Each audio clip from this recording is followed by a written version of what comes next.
this next topic, we've got some interesting pricing that is happening going on with the Tesla Model 3 and the Model Y. And this market, the Model 3 and the Model Y are the same exact price. So maybe this is a little bit of a preview of what's to come in the US. Let's take a look at it. But if you're just joining in, my name is Dennis. I love talking about Tesla deal hacking. So definitely hit that subscribe if you're interested. Shout out to Sari. He posted this after tonight's Model Y price cuts, which is this right here from this price. Tesla Canada did a bunch of price drops for the Model Y for about 4,000 Canadian. And so you can see now what's interesting with this is now the Model 3, the Highland version, and the Model Y are the same exact price. So that brings the question, like, would you purchase the Model 3 Highland versus the Model Y? That's a tough decision, that's for sure, because right now in our market, I think in the US, we did the price comparison right before, but it was also using like current discounted inventory prices out there.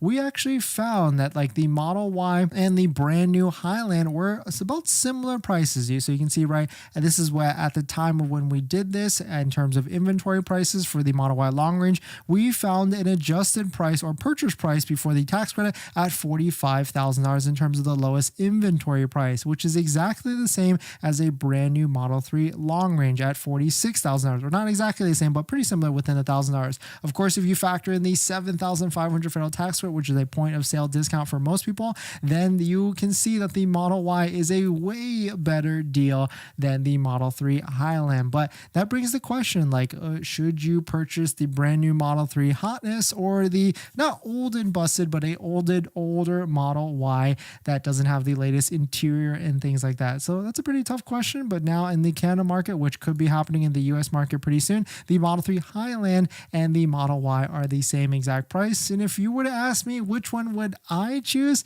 I really don't know, because on one hand, of course, you have the latest and greatest in terms of interior, quiet, comfort, suspension. I haven't watched MKHB or Marquez Brownlee's video yet, but he did compare it to a mini Model S, which is pretty accurate. We drove a Model 3 Highland, we live streamed it and went through our exact live stream or live reactions as we drove it through the Model 3 Highland, and it was fantastic. But on the flip side, with the Model Y, you get more space. It also is a great build quality for the Tesla vehicle, rides a little bit higher, and is also more comfortable because of the ride height and suspension. And of course, Model Y has been updated with suspension comfortness, so it's gonna be tough. Maybe that's a good question. Like, maybe we should go drive the Model 3 Highland or take one home for an overnight test drive, because you can do that now depending on location, and then do a Model Y right after to see the differences between the both of them. But that's let me ask you all out there, which one would you purchase, all things being equal? If they were the exact same price after tax credit and everything like that, would you choose the Model 3 Highland